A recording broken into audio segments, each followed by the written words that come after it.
What's up guys, NepentheZ here and welcome to episode number 2 of Play to Win. In the first episode guys, we got a 2-0 win against, what was the guy's name? I can't remember his name, it's on the screen there, Jaffa. And on the second round we got a huge win in the second round of the Gold Cup against the Campions, or the Champions. He spelled his name a little bit wrong, but that's okay. In the third round, guys, in the semi-final now, we come up against Glitter's under 9s. He's got a 3-5-2 formation, but he has clearly got a starter pack with Carlos Vea. He's only got 32 chemistry. He's got a right back and 2 left backs at centre back, so I can't understand why he's playing a 3-5-2. It would better be suited with a 4-back formation with those sort of players. He's got 2 CDMs there as well. And almost instantly into the game, guys, very early on into the game, 6 minutes in, I give away a penalty, and it's Carlos Vea steps up, and I just had a feeling he was going to try and go down the middle or just to one of the sides, so Joe Hart moves just to the side and saves the penalty for the Play to Win team, putting us in good stead. It was a bit crazy that I'd even give away a penalty against a team like this. I shouldn't even be getting attacks from teams like this. And shortly after, guys, just 5 minutes later, I get a penalty of my own, and Kieran Gibbs there steps up to take it and scores his first goal for the club, making it 1-0 to Play to Win.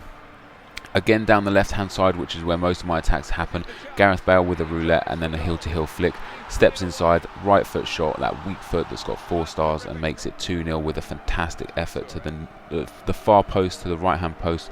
And that kind of set the tone for the rest of the game. The guy got a little bit mad after that, started sliding in for my players. Lucas Podolski there with a nice roulette around the defender. Got really unlucky that the ball got stolen off of him, and after the shot deflected back into Walcott's path, a chip shot over the goalkeeper made it 3-0. And this game is now pretty much over, which guarantees us a route into the final. And here's Daniel Sturridge with some sexy work, about 40 yards out.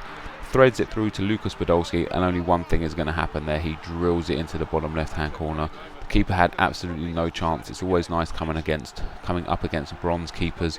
You know that any shots from like 20 to 30 yards are going to go in every single time. And straight after kickoff there, Sturridge goes through on goal. Does a nice little spin around there, and another drilled shot to the far post in the 41st minute. We're not even close to done from here though, guys. There's still a long way to go in this game, and we're only roughly at half time, and we're already looking like we're going to move on to a third consecutive win. And at half time there you can see 5-0, Gibbs, Bale, Walcott, Podolski and Sturridge, 5 different goal scorers. And there wasn't too many more goals in the second half. I know this series is called Play to Win, and the idea of this series is just to score as many goals as possible in each game, just to destroy people as much as possible. But you do get to a point where it becomes so easy that you start going for nice goals, and that's what I've tried to do pretty much. So it wasn't until the 73rd minute that Gareth Bale picked up his second of the game, and just 5 minutes later the ball goes through to Podolski again, sends it through to Walcott. Walcott sees Sturridge on the far side but decides to go it alone, and a nice finesse shot from his left foot, and number 8 scoring there in the 80th minute to make it, I think, is that 7-0? It is 7-0, and 7-0 is how the game finished. So 3 very convincing wins so far in the Gold Cup, and it puts us into the final. Now the final is always a dangerous game to play because you never know what kind of teams or what kind of players you can come up against. But we've got a great team here, we've got a great record, and obviously we're doing a fantastic job so far. And look at the match stats there. I only had 51% possession, but the shots were just absolutely dominant. And in the final we come up against a pretty strange team. He's obviously gone for a bit of pace there with Menez in cam, who's in the wrong formation and wrong position, which doesn't give him great chemistry. But he does have Mangala as a centre-back. He's got Aubameyang up front with Giroud, obviously going for a French team, but he's got an Israeli goalkeeper and Aubameyang up front as well, who of course isn't French. And I wasn't too bothered by this sort of team. I had a feeling that I'd win the game, and in the 30th minute there, we send the ball to Loic Remy on the left-hand side, and Loic Remy is fast becoming one of my favourite players in this game. He crosses it through to Sturridge, takes it down on his chest and hits it first time into the back of the net. A fantastic goal there from Sturridge, who's proving to be just equally as good as he was in FIFA 12 in the striker position. Arguably one of my favourite players in FIFA 12, in FIFA in general, because of how good and how overpowered he is. And just a few minutes before half-time, guys, Loic Remy goes through here after a chip-through ball, takes the shot, and it goes into the back of the net. A great finish. This is what I love about a lot of this team. The 4-star weak foots in a lot of the players, and the 4-star skills with a few of them. is just really, really nice to have. You know, when you get into a shooting position with Loic Remy, that no matter where you are, you're going to be able to have a good chance of hitting the target. And if you hit the target, you've also got a good chance of scoring.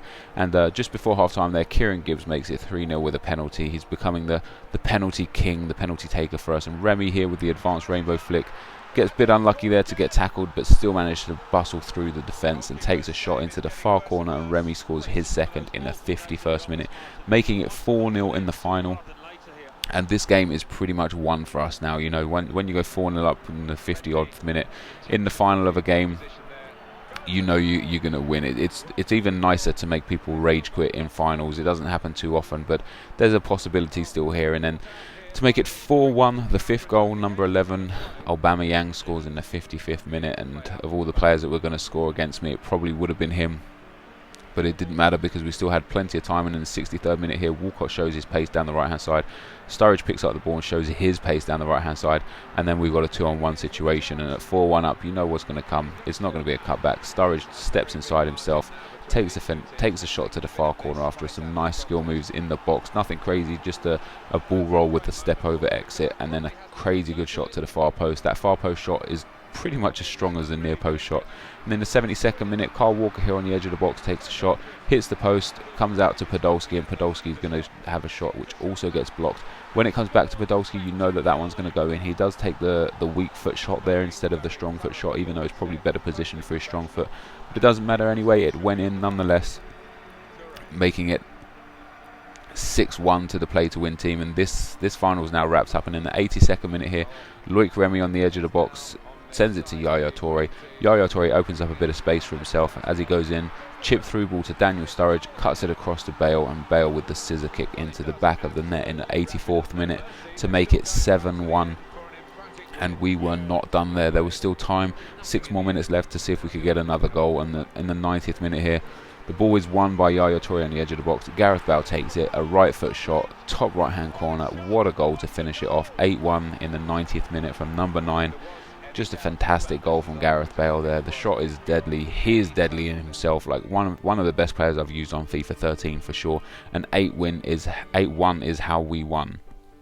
So we pick up another trophy, guys, or our first trophy, and 2,000 coins for winning the cup. But the coins in the free pack are irrelevant here. This is just about the wins and the win streaks, and we're now on a 4-win streak, and obviously 4 games, 1 out of 4. We win our first piece of silverware, which is what this series is about. It's called Play to Win because we're here to win trophies. And we go back into the Gold Cup again, and we come up against a team called Tottenham. He's got a 3-5-2 team. He's got an incredible amount of pace in his team, but he obviously doesn't understand how Ultimate Team works for formations and positions because of the way this team is laid out with only 44 chemistry. So I see a team like this, and I think, yeah, a bit of pace could be a bit dangerous, but I'm really not bothered when you come up against someone with 44 chemistry, with a team that we have here in Play to Win. You know that you're going to be getting chances and scoring goals. And in the 9th minute there, a very, very silly error there from the goalkeeper trying to pass it short, and that's something that will come to fruition a lot through this episode. And Remy here on the edge of the box sends Sturridge through, and Sturridge shoots it underneath Brad Friedel there to make it 1-0 in the 10th minute. And Daniel Sturridge doesn't miss those sort of chances. That's why I love him. His shooting isn't crazy good, but he definitely does finish all the good chances. And there's Brad Friedel again sending the ball into Remy. Remy cuts it across to Sturridge, of course, and Sturridge taps it in for 2-0, and the beauty touch is prevalent in this episode. Sturridge making it 2-0, and Brad Friedel there, the cost of 2 goals, 2 of the free kicks there. A nice through ball there to Bale, and Bale does the rainbow flick over Brad Friedel and scores what I would think now the goal of the series so far. That was a beautiful little rainbow flick, perfectly timed over Brad Friedel, and volleys it home with his weak foot to make it 3-0. And we're going to watch the replay of that one again because that was a sexy goal from Gareth Bale. And in the 23rd minute to make it 4-0, Kieran Gibbs steps up to take the penalty yet again. Shoots it into the top right-hand corner, the favourite corner of mine when taking penalties, and makes it 4-0. And shortly after that goal, that was in the 23rd minute, and that's actually Gibbs' 3rd goal for the team. And in the 34th minute, here we get Remy on the left-hand side. Remy sees Walcott. Walcott's through on goal. The defender's not going to be able to stop him. A sexy roulette and a finesse shot around Brad Friedel there to make it 5-0. And in the 35th minute, there's only one thing going to come from here, and that's going to be a rage quit. And that's exactly what he did. He tried to play on just shortly after, but as soon as it looked like he wasn't going to be doing anything with the ball here, as soon as I pick up the ball, he decides it's not good enough for him. But we get Bale on the left-hand side. He's got his defence all over the place. Bale takes a shot. The keeper saves it, but that was game over. This is the end of the episode as well, guys. So if you did like this, be sure to leave a like. We got a crazy good amount of likes on the last video, almost 4,000. So if we could try and reach for 4,000 yet again, that would be awesome. Leave in the comment section how you feeling about this series again, where you think I'm gonna go, how many wins you reckon I'm gonna get out of the 100. I personally think I'll get between 90 and 95, but I'd love to hear your guys' thoughts as well. If you haven't subscribed to my channel, be sure to do so now. There's a subscribe button just below the comment section. Thanks very much for watching, and I will see you next time. Cheers.